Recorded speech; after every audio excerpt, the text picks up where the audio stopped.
الCLTD والCTLE. ازاي تختار ما بينهم؟ الCLTD من أبيكس، واحدة من الشهادات العالمية في اللوجيستكس، ترانسبورتيشن والديستريبيوشن. ومطلوبة في شركات كتير. الCTLE من CPSCP، شهادة عملية جدا واخدة 3 اعتمادات دولية من ضمنها الأيزو.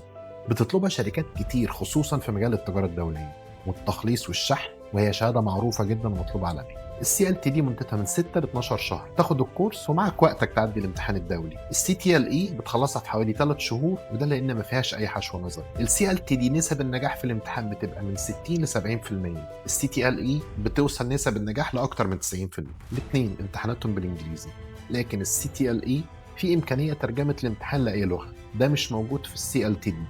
واحنا في تاسك بنشرح الكورسين عربي وانجليزي. الخلاصه، لو عاوز شهادة قوية وموجهة للنقل والتوزيع ونفسك قوي في المذاكرة، هتختار تحضر معانا كورس ال CLTD، وبعده هتكمل المشوار لحصولك على الشهادة الدولية بنفسك. لكن لو محتاج شهادة عملية شاملة التجارة الدولية والشحن والجمارك من غير حشو نظري، ممكن تاخدها في أقل من 3 شهور. الCTLE هتكون أفضل خيار ليك. وساعتها هنكون معاك خطوة بخطوة، مش بس من بداية فترة الدراسة، لكن لغاية الامتحان الدولي وحصولك على الشهادة الدولية. سجل بياناتك واختار الشهادة الأنسب ليك من خلال الفورم، وابدأ رحلتك مع النجاح دلوقتي.